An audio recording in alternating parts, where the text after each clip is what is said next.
Milky Mist Paneer. Milky Mist Paneer. Supreme Mobiles and Supreme Super Apple Days. Get instant discount up to 15,000 on iPhone. Velamal feels proud to honor the physical education teachers with 5 cars and 15 lakhs. Letter எல்லாம் கொடுத்து முடிச்சுட்டு அந்த main ரோட்ல வந்துகிட்டு இருக்கேன். யானை வந்து எல்லாம் எங்க ஜோதியா வருது, கையை வீசிக்கிட்டு காதை ஆட்டிக்கிட்டு வந்துகிட்டு இருக்குது. அது திடீர்னு வந்து சத்தம் போட்டுக்கிட்டு இறங்கிடுச்சு. எனக்கும் யானைக்கும் வந்து ஒரு 30 அடி டிஸ்டன்ஸ் தான். என்னை ஒருத்தனை பிடிச்சிச்சுன்னா ஊரே நின்று போயிடும். ஊரில் இருக்கிற தபால்கள்லாம் அவ்வளோ பேர் தன்னுடைய தபால் என்கிட்ட தான் இருக்கும். நான் தப்பிச்சு கொண்டு போய் அந்த லெட்டர்கள் எல்லாம் கொண்டு கொடுத்துட்டு அப்புறம் நான் வந்தது ஊரில். நம்ம கொடுக்கறது மக்கள் சேவை.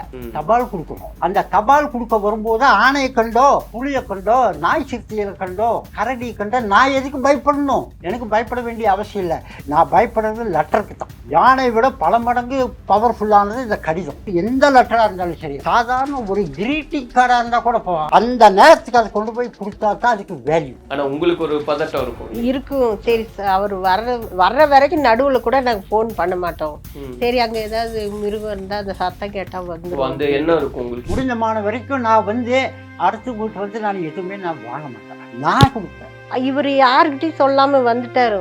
அவங்க வந்து அவங்களுக்கு தெரியாது. அவங்க குன்னூர் பஸ் ஸ்டாண்டில் பார்த்துட்டு இப்படி ரிட்டையர்ட் ஆகிட்டீங்களாம, நீங்கள் ஏன் எங்ககிட்ட ஒரு பேச்சு சொல்லலை அப்படின்னு சொல்லிட்டு அப்படியே அழுகுறாங்க. சொல்லாமல் இவர் வந்துட்டாரே அப்படின்னு. காசு பணம் எல்லாம் இருக்குது. இவங்க இவ்வளோ தூரத்துக்கு கஷ்டம் இருக்குது, பென்ஷன் கிடைக்கல, அது கிடைக்கல, கஷ்டம் இருக்குன்னு சொல்கிறாங்க. ஆனால் நம்ம செஞ்ச வேலை எப்பேற்பட்ட ராயல் ஒர்க்கு, நோபல் ஒர்க்கு, அந்த ஒர்க்கை பற்றி இவங்க நினைக்க மாட்டேங்கிறாங்க. அதான சார் உண்மை. வேலை கொடுக்குறது கடவுள். கடவுள் வேலை கொடுக்குறாரு, நம்ம செய்கிறோம். அப்போ சாப்பாடு யார் கொடுப்பா? கடவுள் தான் கொடுப்பாரு. அதுக்கு உனக்கு சாப்பாடு கிடைச்சா போதும் இல்லை, நீ வேற என்ன சார் வேணும்? ஐயா வணக்கம். ஐயா வணக்கம். ரொம்ப நிறைவா இருக்கு உங்ககிட்ட பேசும்போது.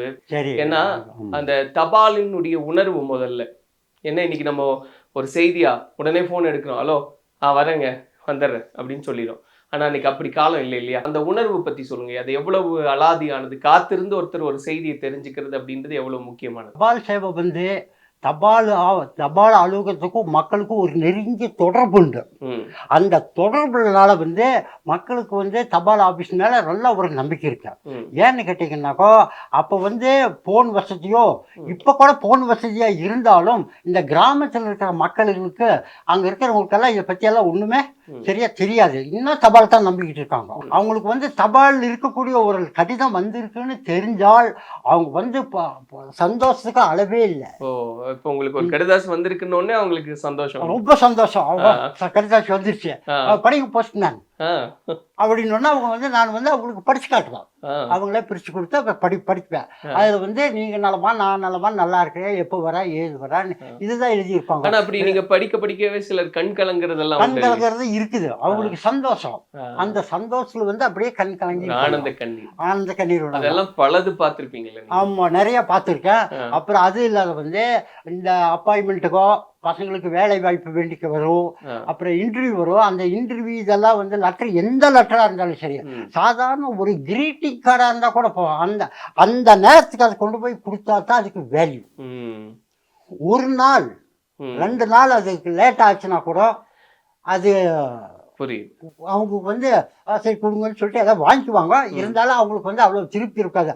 அந்த நேரத்தை வந்து கொண்டு போய் கொடுத்தா தான் அவங்களுக்கு ரொம்ப சந்தோஷம். இப்ப நான் வந்து அந்த காட்டு வழியில போகும்போது ஒரு 15 கிலோமீட்டர்ல காட்டுக்குள்ள தான் நடந்து போய் வந்துகிட்டு இருக்கணும். யானை இருக்குது, மிருகம் இருக்குது, மற்ற விலங்குகள்லாம் வரும், தாக்கிரும் அப்படின்ட்டு நான் பயப்படல. ஒரு 2-3 மாசத்துக்கு பயம் இருந்துச்சு. ஆரம்பத்துல பயம் இருந்துச்சு. என்னடா இந்த மாதிரி ஆயிடுச்சு, எதமாச்சும் ஆயிடுச்சுன்னா என்ன பண்றதுக்கு ஒரு பயம். ஏன்னு கேட்டாக்கோ, அப்ப இந்த சர்வீஸினோட அருமை வந்து எனக்கு கொஞ்சம் தான் இருந்துச்சு, கொஞ்சம் தான் தெரியும். அதனால வந்து அந்த டைம் ஒரு 2 மாசத்துக்கு 3 மாசத்துக்கு அந்த இதை விட்டு முடிஞ்ச உடனே அப்புறம் எனக்கா ஒரு தைரியம் வந்துச்சு. நம்ம கொடுக்கறது மக்கள் சேவை. தபால் கொடுக்குறோம். அந்த தபால் கொடுக்க வரும்போது ஆணையை கண்டோ, புலியை கண்டோ, நாய் சிறுத்தையை கண்டோ, கரடி கண்டோ நான் எதுக்கும் பயப்படணும்? எனக்கு பயப்பட வேண்டிய அவசியம் இல்லை. நான் பயப்படுறது லெட்டருக்கு தான். யானை விட பல மடங்கு பவர்ஃபுல்லானது இந்த கடிதம். ஒரு தபால்காரர் தபாலுக்கு தான் பயப்படணும். தபாலுக்கு அதுதான். அப்போ நான் வந்து ஒரு நாள் இன்னைக்கு நாளைக்கு ஒரு இன்டர்வியூ நடக்குதுன்னா அந்த இன்டர்வியூ யானை நிற்கிது வழியில், நான் என்ன பண்ணுறது? என்ன பண்ண முடியும்? ஒன்றா நம்ம ஓடணும், இல்லை ஓடணும், ஒடியாருவோம், கீழே இறங்குவோம், எங்கேயோ ஒரு பக்கம் போகணும். எங்கே போறியோ ஏது வரையோ அது கொஸ்டின் கிடையாது. இந்த லெட்டர் கொண்டு அவங்க கையில் சேர்த்துணும். அது யாருக்கிட்ட சேர்த்துணும்? குறிப்பிட்ட ஆளுகிட்ட தான். வீட்டுக்குள்ளே போட்டால் எலிகளி தூக்கிட்டு போயிடும். அவங்க கையில் தான் கொடுக்கணும். கையில் தான். நான் என்னை பொறுத்த வரைக்கும் எலியெல்லாம் தூக்கிட்டு போயிடும். மழை பெஞ்சுன்னா நனைஞ்சு போயிடும். அவங்க வந்து வேலைக்கு போயிட்டு காலையில் போயிட்டு சாயங்காலம் வர்றவங்க வந்து கதவு செதுக்களெல்லாம் பார்த்துக்கிட்டு இருக்க மாட்டாங்க. அப்போ வந்து அவங்க எப்போ வர்றாங்கன்னு பார்த்துட்டு அவங்க கையிலேயே நாளைக்கு ஒப்படைச்சிட்டுவேன். அவங்களுக்கு படித்து சொல்லுவேன், இப்போ நாளைக்கு வந்து பையனுக்கு இன்டர்வியூ இருக்குது, அடுத்த வாரம் இருக்குது, நீங்கள் வந்து பையன்கிட்ட கொடுத்து பத்திரமா இந்த பையன்கிட்ட உங்கள் பையன்கிட்ட கொடுத்துருங்க. குறிப்பாக அம்மாயிட்டையும் நிறைய கேட்கணும்னு ஆசைப்படுறேன். ஏன்னா இப்போ ஒரு ஓய்வு காலம் இல்லையா? ஆமா. இந்த இவ்வளோ வருஷம் பயணம் கழிச்சு வர எவ்வளோ 35 ஆண்டுகளுக்கு மேலேயா? 35 வருஷம். இப்போ 35 ஆண்டு காலம் வந்து தொடர்ந்து பயணம் தான். ஆமாம். அம்மா இப்போ அவர் சொல்றாரு இல்லையா, ரொம்ப சிலாகிச்சு நான் பணியை நேசிச்சேன், நான் செய்யறேன் அப்படின்னு அதுக்கான அடையாளம் தான் இந்த விருதுகள், இங்க இருக்கக்கூடிய கடிதம். ஒரு தபால்காரருக்கு இத்தனை கடிதங்கள் அப்படின்றதெல்லாம் ஆச்சரியமா இருக்கு. உங்களுக்கு நிஜமாவே அவர் சர்வீஸ்ல இருந்தப்ப எப்படி இருந்ததுமா? உண்மை சொல்லணும். அவர் வந்து எங்களை கூட பார்த்துக்க மாட்டாரு. அவ்வளோ அந்த அவருக்கு வேலைக்கு போகணும், கரெக்டாக அந்த டைம் போகணும், சாப்பாடு கீப்பாடு எதுவும் எதிர்பார்க்க மாட்டாரு. இருந்தால் சாப்பிடுவாரு, இல்லைன்னா போயிடுவாரு. அந்த நேரத்துக்கு நான் கொஞ்சம் ஏதோ பார்த்து ஏதாவது கொடுத்தா சாப்பிட்டு போவார். போனால் கொஞ்சம் இந்த காட்டுக்குள்ளே போகிறதுனால எனக்கு கொஞ்சம் பயம். சரி அவருக்கு அது சொல்லிட்டாரு, எனக்கு பயம் இல்ல, நான் கடிதாசிக்கு தான் பயப்படுவேன். ஆமா. ஆனா உங்களுக்கு ஒரு பதட்டம் இருக்கும். சரி அவர் வர்ற வரைக்கும் நடுவுல கூட நாங்க போன் பண்ண மாட்டோம். சரி அங்க ஏதாவது மிருகம் இருந்தா அந்த சத்தம் கேட்டா வந்து அந்த எண்ணம் இருக்கும் உங்களுக்கு. எங்க இப்ப போன் பண்ணா அவர் ஏதாவது ஆபத்துல இருந்தா அதுவே பிரச்சனை, அந்த அளவுக்கு யோசிப்பீங்க. ஆமா. அப்ப வந்து அவரு வர்ற நேரம், அந்த பஸ் ஸ்டாண்டுக்கு வர்ற நேரம் பார்த்து கொஞ்சம் பண்ணுவோம். அது அவர் எடுத்தா பார்க்கவோ இல்லைன்னா கூப்பிட மாட்டோம். வீடு வந்து சேர வரையில கொஞ்சம் பயந்தோம். இப்பமா இந்த செல்போன் அதுக்கு முன்னாடி இருந்தே அந்த காலகட்டம் இருந்தது இல்லையா? ஆமா. அப்ப அது எவ்வளவு இன்னும் ஆபத்தா இருந்தது, இல்ல உங்களுக்கு எவ்வளவு ஒரு பதட்டம் நிறைஞ்சதா? எங்களுக்கு ரொம்ப பயந்தா. அவரு இவ்வளவு தூரம் ரிட்டையர்ட் ஆகி வீடு வந்து சேருவாருன்னு நாங்க எதிர்பார்க்கவே இல்லை. நடுவுல எல்லாம் என்னைய கொஞ்சம் கூட்டிட்டு போய் காமிப்பாரு, இந்த மாதிரி இருக்குது, நீ கொஞ்சம் வந்து பாத்துக்கிட்டீங்கன்னா கொஞ்சம் அது வந்து அந்த பயம், அந்த மிருகங்கள்லாம் வந்துடும் அப்படின்னு. சரின்ட்டு அது யாருக்கும் தெரியாது. அதனால ஏதாவதுன்னா கூட நாங்க வரலன்னா கூட நீ கொஞ்சம் ஏதோ எல்லாத்துக்கிட்டையும் சொல்லி கொஞ்சம் வந்து பாக்குவீங்கன்னு என்னை கூட்டிட்டு போவாங்க. எனக்கு ஏதாவது ஆபத்து வந்து இந்த வழியில தான் நடந்திருக்கும், நீ இந்த பாதையை பார்த்து வச்சுக்கோன்னு அப்படின்னு கூட்டிட்டு. ஆனா அது உங்களுக்கு இப்ப நீங்க சொல்லும் போது ஈஸியா சொல்லிடுறீங்கம்மா.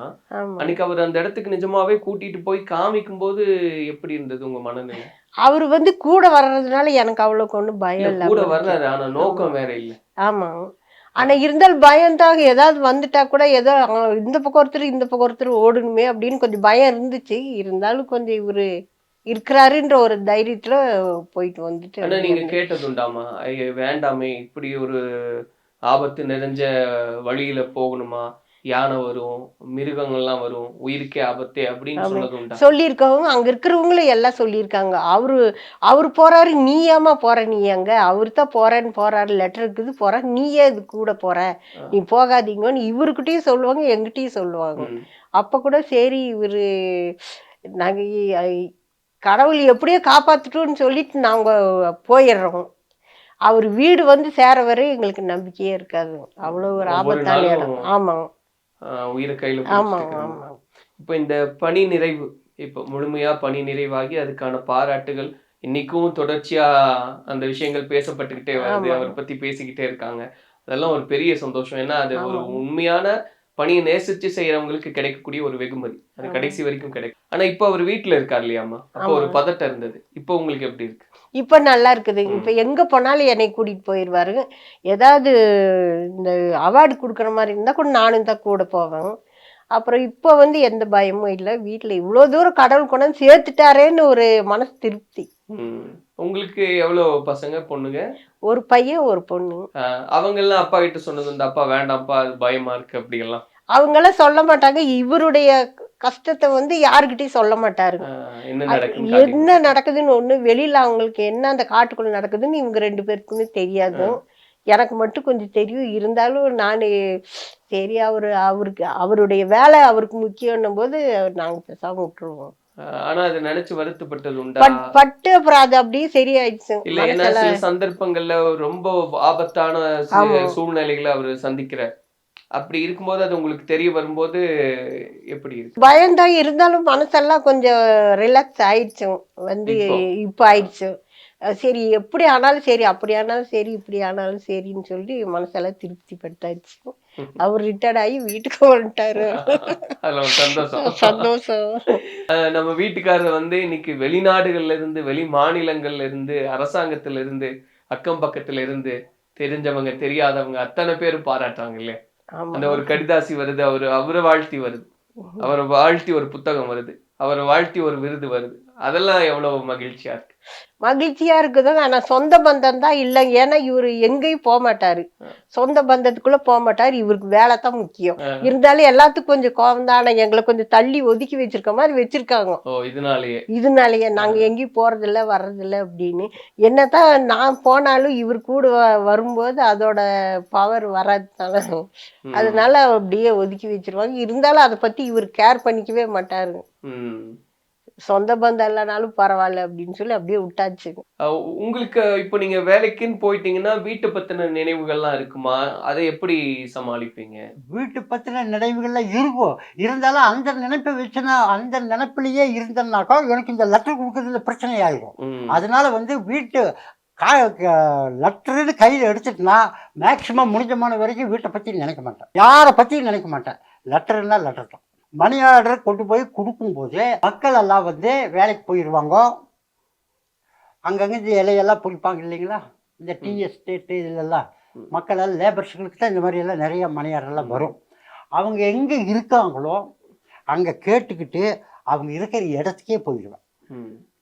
அவங்க இடத்துக்கே போயிட்டு அவங்களுக்கு அந்த மணி ஆர்டர் அவங்க இடத்துலையே கையெழுத்து வாங்கிட்டு அங்கே கொடுத்துட்டு வருவேன். அப்படியெல்லாம் இருக்கும்போது நான் வீட்டுக்கு அவங்க ஒருத்தர் போய் பார்க்கும்போது அவங்க வீட்டில் இருக்கிறவங்க அவங்க மகனோ மருமகனோ யாரோ ஒருத்தர் எங்கே கீழே விழுந்து இடுப்பு உடஞ்சி போச்சு, இடுப்பு எலும்பு இதாகிடுச்சு, கோயம்புத்தூரில் அட்மிட்டு.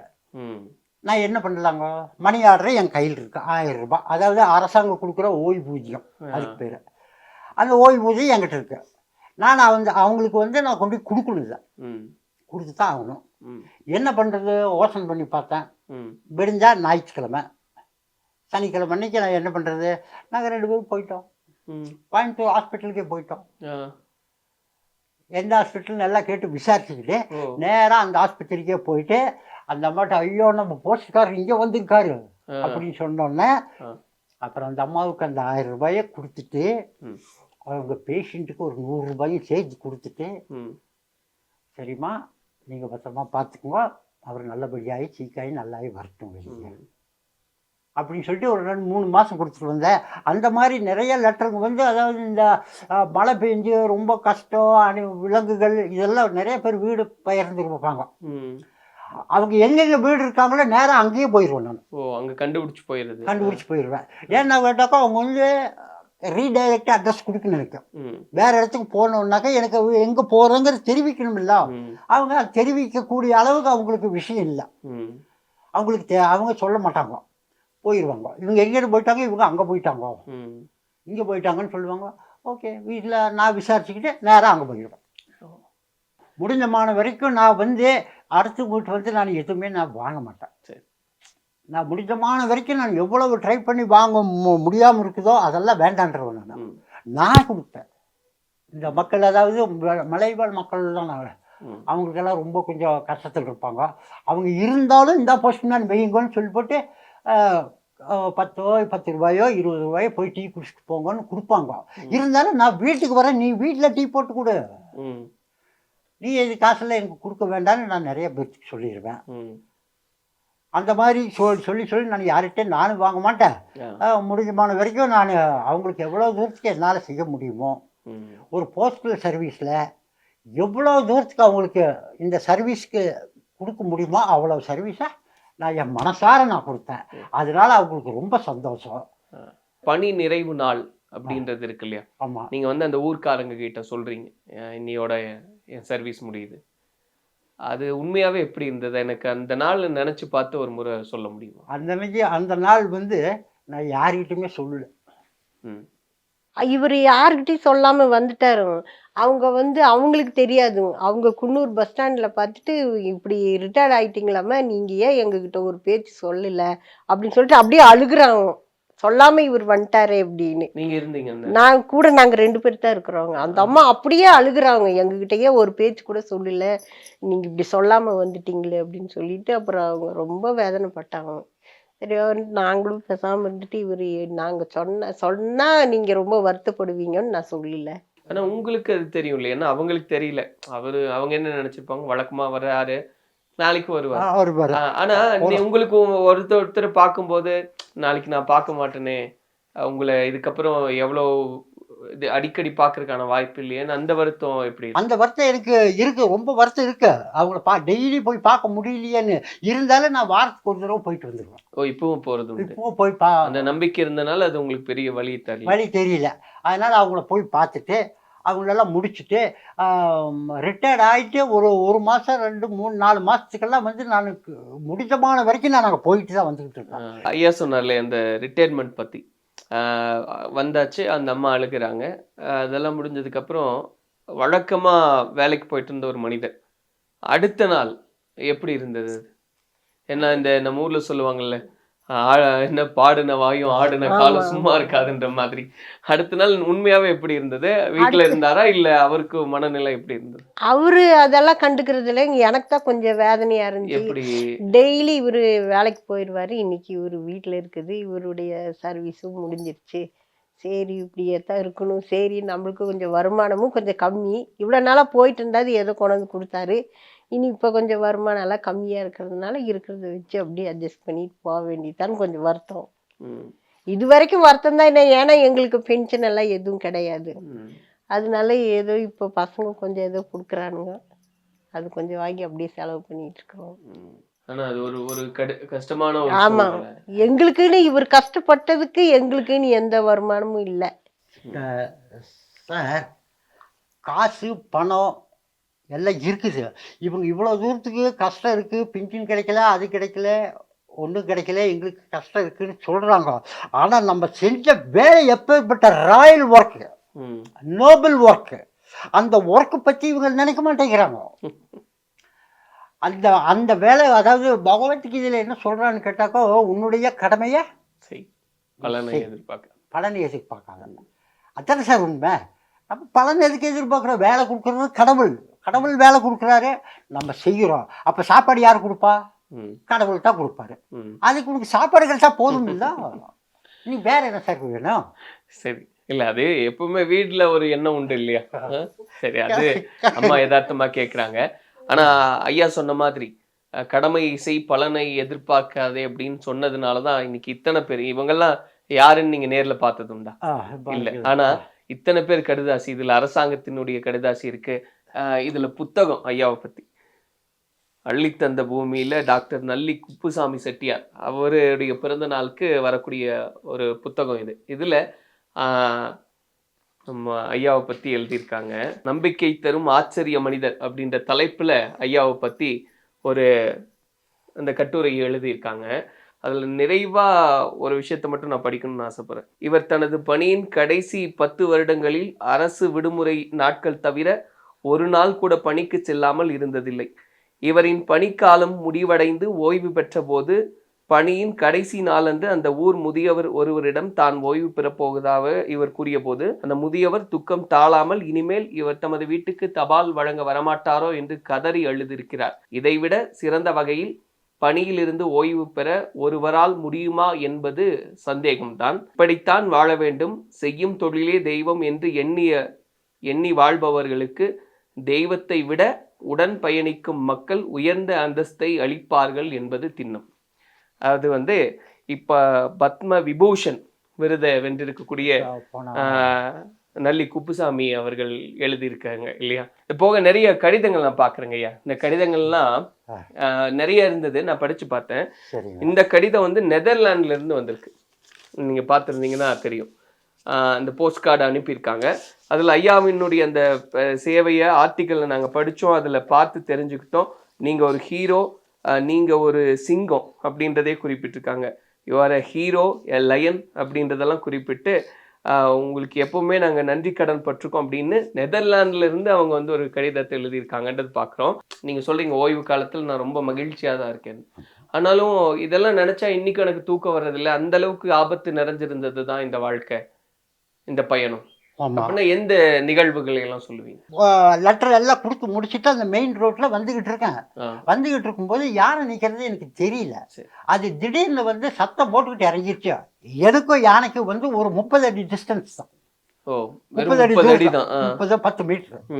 இந்த சவுண்ட், இந்த இது இறங்கும் போது அது சத்தம் போட்டு இறங்கணும்னா, அதாவது அப்படியே சொன்ன மாதிரி காலுக்கு சக்தி, மனசுல தைரியம், புத்தி கூர்மை, இது 3 அட் டைம்ல வேலை செய்யணும். இது வேலை செய்யும் போதே நம்ம வந்து ஏதோ ஒரு முடிவை எடுக்கணும். நம்ம தப்பிக்கணும்னாக்கா யானைகிட்ட இருந்து யானைகிட்ட மாட்டவன் தப்பிக்கவே முடியாது.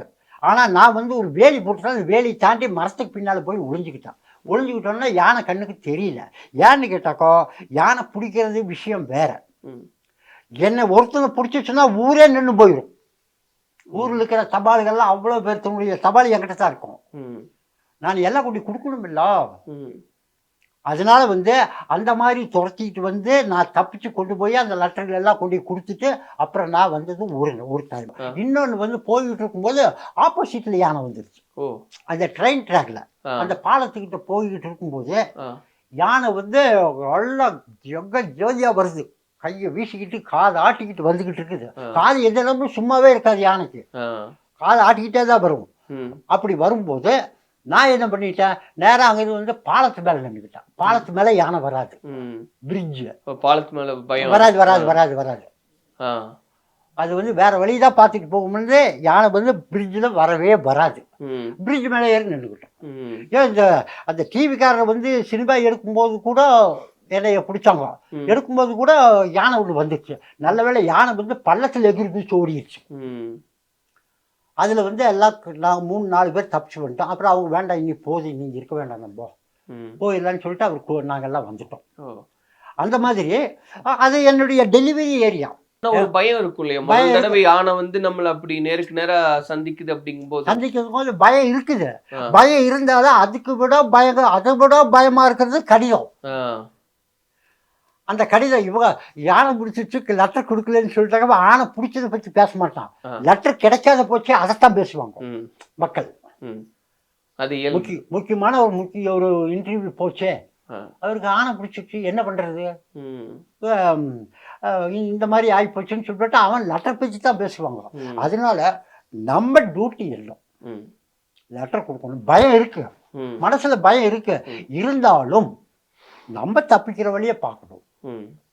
யானை வந்து நம்மளை கண்டு அதை ஒதுங்குதோ அல்லது அதை கண்டு நம்ம ஒதுங்குறோமோ அதெல்லாம் கொஸ்டின் கிடையாது. லெட்டர் வந்துச்சுலாம் கொடுக்கணும். அதுதான் என்னுடைய பாயிண்ட். அதுதான் Milky Mist paneer. Supreme Mobiles and Supreme Super Apple Days. Get instant discount up to 15,000 on iPhone. Velamal feels proud to honor the physical education teachers with 5 cars and 15 lakhs.